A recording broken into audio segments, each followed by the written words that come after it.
Hola, ¿qué tal? Vamos a ver el siguiente caso clínico que corresponde al módulo de urologenital. Ya me conocen, soy Oscar Balán, residente segundo año de la especialidad de imagenología diagnóstica del Centro Médico Nacional de Raza.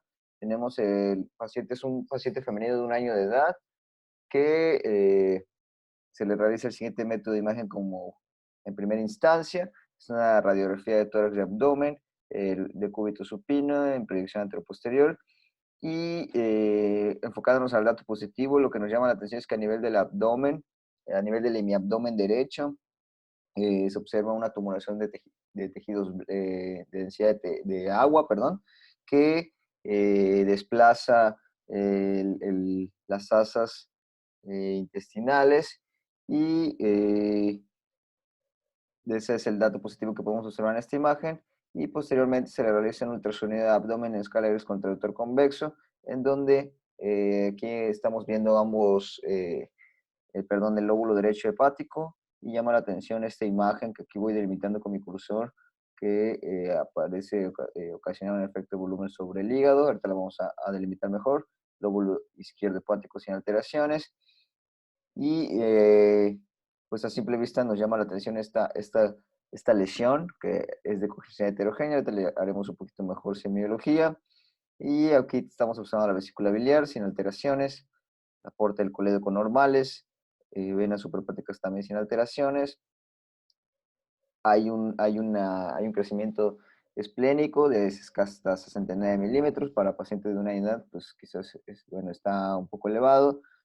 Páncreas parcialmente valorable, vejiga sin alteraciones, y se observa esta tumoración que ya habíamos mencionado, que es de gran tamaño. Su congenicidad es heterogénea, es predominantemente hiperecogénica, como podemos ver, pues tiene otras áreas hipoecogénicas en su interior, aquí marcándolas con mi cursor.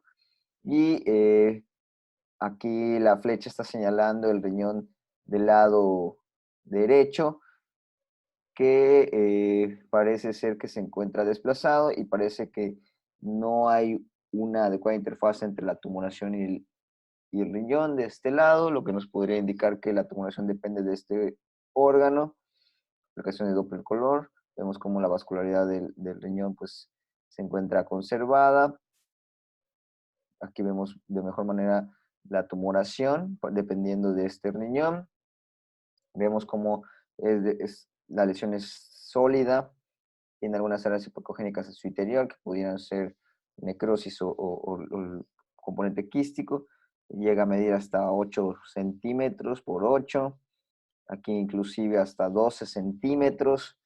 Tiene flujo escaso perilesional, no se observa con flujo aumentado. La aplicación de Doppler poder, sí hay unas áreas de flujo intralesional. Aquí vemos cómo la lesión es heterogénea, pero predominantemente hiperecogénica.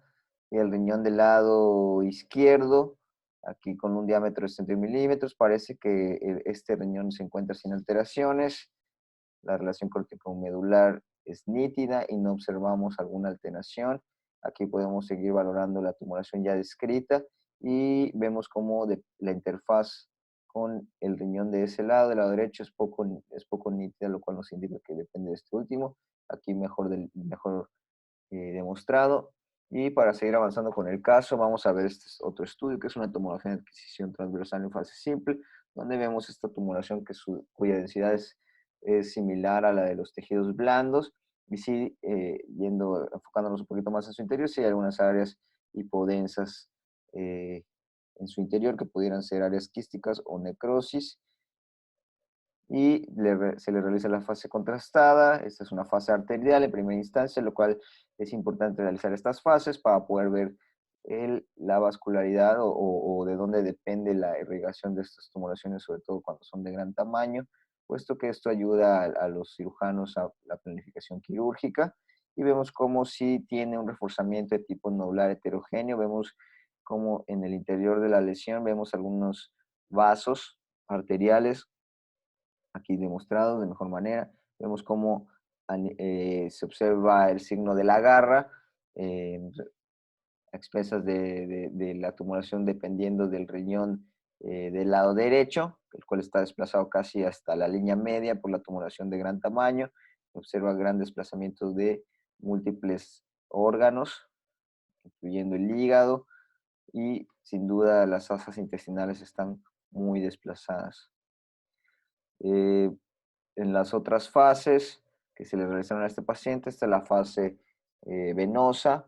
Vemos que la tumoración se observa con un mayor grado de reforzamiento, pero el reforzamiento sigue siendo de tipo nodular heterogéneo. No es un reforzamiento tan intenso, pero sí tiene reforzamiento. Aquí se delimitan mejor estas áreas hipodensas en su interior y demuestra mejor, perdón, también el signo de la garra que nos indica que la tumoración depende del riñón derecho.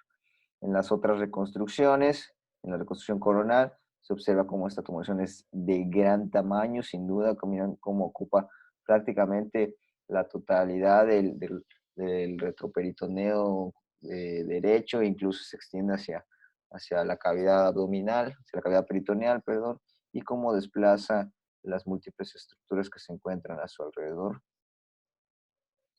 Y aquí en esta reconstrucción sagital, también demostrándola, y vemos cómo en esta otra reconstrucción de máxima intensidad que nos ayuda a verificar o bien a confirmar la vascularidad o de qué arteria depende la vascularidad de este tumor, que vamos a demostrarlo aquí.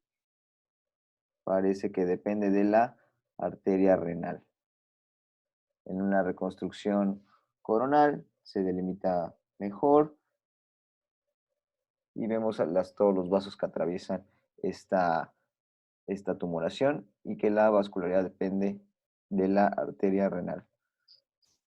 El diagnóstico histopatológico fue un tumor de Wilms. Vamos a tocar unos puntos importantes, que sabemos que el tumor de Wilms es un tumor maligno que surge de precursores mesodérmicos del parénquima renal, que corresponden al 90% de los tumores renales en los pediátricos, y el pronóstico generalmente es bueno, que un esquema de este tumor. Representa, como ya hemos dicho, casi del 87 al 90% de las tumoraciones renales de los pediátricos, de los niños, y ese 6% de las neoplasias malignas en los niños, su incidencia máxima es a los 3 a 4 años de edad, 80% de los 5 años. Es raro en los recién nacidos, bilateral en un 4 a 13% nada más, y algunas asociaciones como la criptorquidia, hemipertrofia, hipospadias y aniridia esporádica. La fisiopatología, pues ya habíamos dicho, surge de restos nefrogénicos persistentes. Hay una relación con la mutación del cromosoma 11 y hay un tumor teratoideo de Wilms que, se refiere a una diferenciación a lo largo de líneas de tejido que normalmente no se encuentran en el riñón, como tejido muscular, osteoide o cartílago. Y bueno, ¿cuál es el cuadro clínico que suelen tener estos pacientes? Pues una hematuria del 20%, el dolor es poco frecuente, generalmente se observa como una tumoración que distiende la cavidad abdominal y esa es generalmente la manifestación que indica o que motiva a realizar estudios de imagen. La radiografía, pues como vimos en el caso, suelen ser tumoraciones que se observan de densidad de agua, o que ocasionan desplazamiento de estructuras adyacentes. Y el ultrasonido es sin duda un estudio muy fidedigno para la valoración de estos tumores. Se suelen observar como tumoraciones heterogéneas con algunas áreas hipoecogénicas o anecoicas en el interior. Las calcificaciones son poco frecuentes y el Doppler nos ayuda generalmente a descartar con la invasión de la vena cava. El estudio ideal es la tomografía, sobre todo de triple fase como la que observamos en este paciente, y generalmente van a ser tumores que son tejidos blandos, pero heterogéneos, con componentes quísticos o necróticos que se representan como áreas hipodensas o isodensas al líquido, y las calcificaciones en la tomografía se ven en un 15% de los pacientes. En la resonancia magnética también va a ser densidad heterogénea, hipointenso en el T1, hiper o isointenso en el T2, y el reforzamiento también va a ser de tipo nodular, heterogéneo, tras la administración de gadolinium, como este es el ejemplo de este estudio de resonancia magnética señalado con la cabeza de flecha. Los diferenciales, sin duda, el primer diferencial que se debe hacer es el neuroblastoma, que en el ultrasonido pues suele observarse de manera similar al tumor de Willis, pero obviamente que sin observarse una dependencia del riñón como tal, pero que también suele tener calcificaciones en un 90% de los casos. Las áreas de necrosis también son frecuentes y vemos esta tomografía, adquisición transversal y reconstrucción coronal, en donde se ejemplifica con las cabezas de flecha, una tumoración que si bien no es tan de gran tamaño como el paciente que vimos, sí es relativamente grande. Aquí otro ejemplo, vemos cómo tiene una tumoración retroperitoneal de la izquierda y vemos cómo tiene unas áreas hiponesas marcadas en su interior en relación a necrosis. Y este fue un caso de neuroblastoma. Aquí les dejo este cuadro para diferenciar uno de otro. Lo más frecuente, o bueno, la diferencia más representada es la de la calcificación, es que se presenta en un 90% de los neuroblastomas y un 10% en el tumor de Wilms. También la edad es, un, es una diferencia entre estos dos tumores. Otros diagnósticos diferenciales, el linfoma quístico pediátrico, también el tumor células claras en renal en niños es poco frecuente, pero también es un diferencial que hay que tener en cuenta. Y el tratamiento, pues ya sabemos que es cirugía más radioterapia, inclusive quimioterapia. Aquí eh, comparativa con la imagen de la literatura y del caso de este paciente. La bibliografía y pues eso sería todo. Nos vemos en el siguiente caso clínico. Gracias.